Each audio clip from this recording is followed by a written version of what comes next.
โรงงานจะสอบพี่น้องมันนี่อากาศฝนลิ้นขึ้นสิบ่ฮ้อนปานใดดอกปีมื้อนี้ฝนลิ้นเลยแต่เช้านี่ฝนลิ้นแต่เช้าสิบ่ฮ้อนปานใดดอกปีมื้อนี้แต่เมื่อคืนนอนดีเด้อเมื่อคืนบ่ได้เปิดแอร์ยากเลยพอได้อยู่นอนเมื่อคืน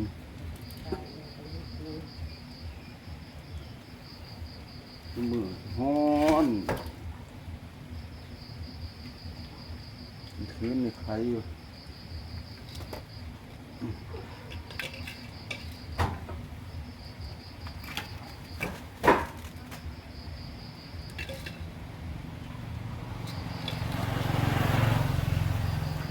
พาไปเรียนแล้ว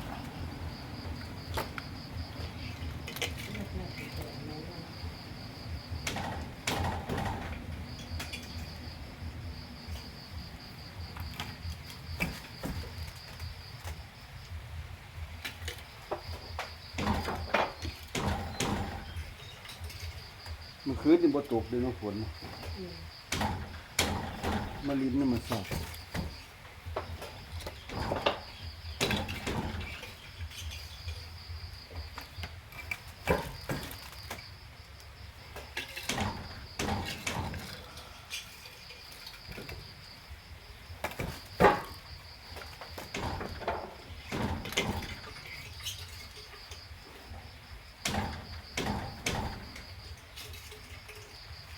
อากาศขึ้นบ่ค่อยอยากเห็นหูกันเลย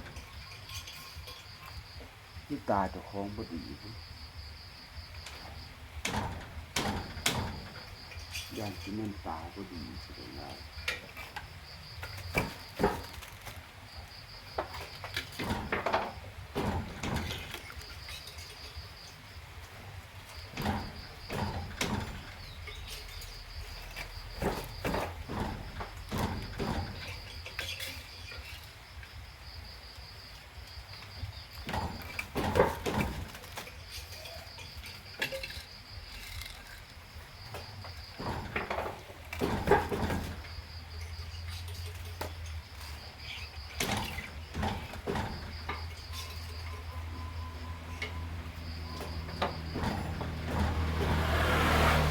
พูดอะน้องปอบไปฝนตกค่ำเลยน้องปอบ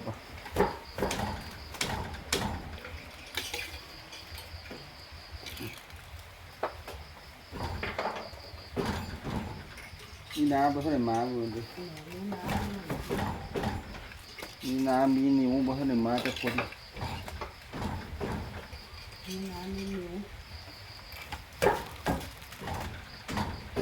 ไม่ต้องมาเสียนะ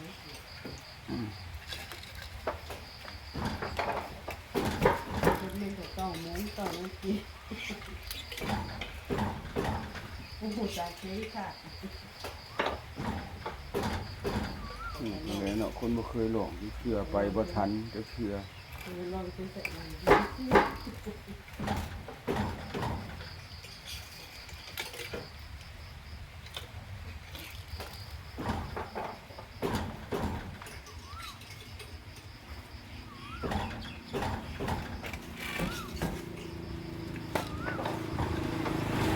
ฝนล่ะไปแล้วฝนห้ำอ่ะไปแล้วย้ายหัวเลยสวัสดีกันแล้วฝนตกฝนตกหอดบ่จอดฝนตกลิ้นเดินทางอย่างเดียวเลยมีนิ้ว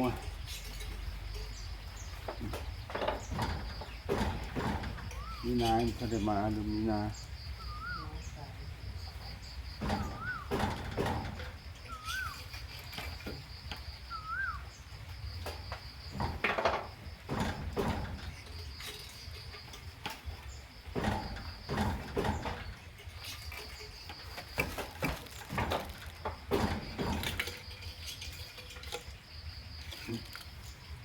เป็นอากาศฝนกันเงือกเปิด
เคยเห็นหงคนใดพี่น้องเอ้ยอากาศ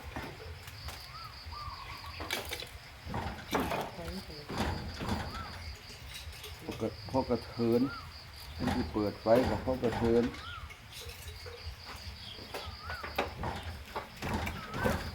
น้ำมันตกดินอยู่สิเบิดมือมันสิได้เปิดแหละ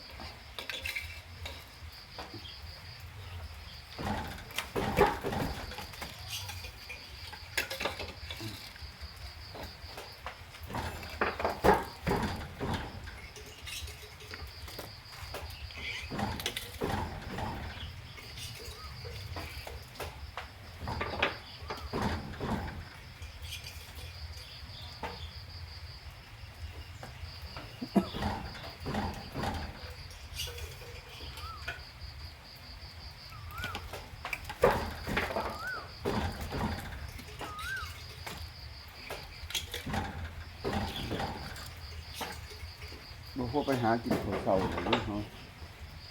แดดนู้นนี่หยังกินข้าวแล้วจะค่อยมาลุยกันใหม่ถึงก็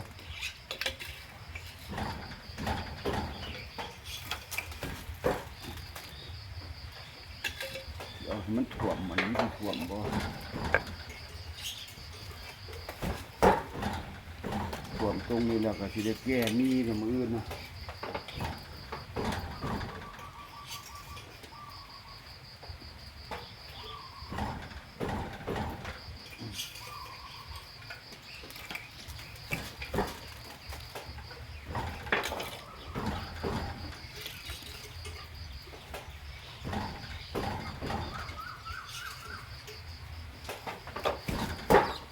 เอาจบซ้ำนี่กับพี่น้องคลิปนี่คลิปหนาพอกันไหม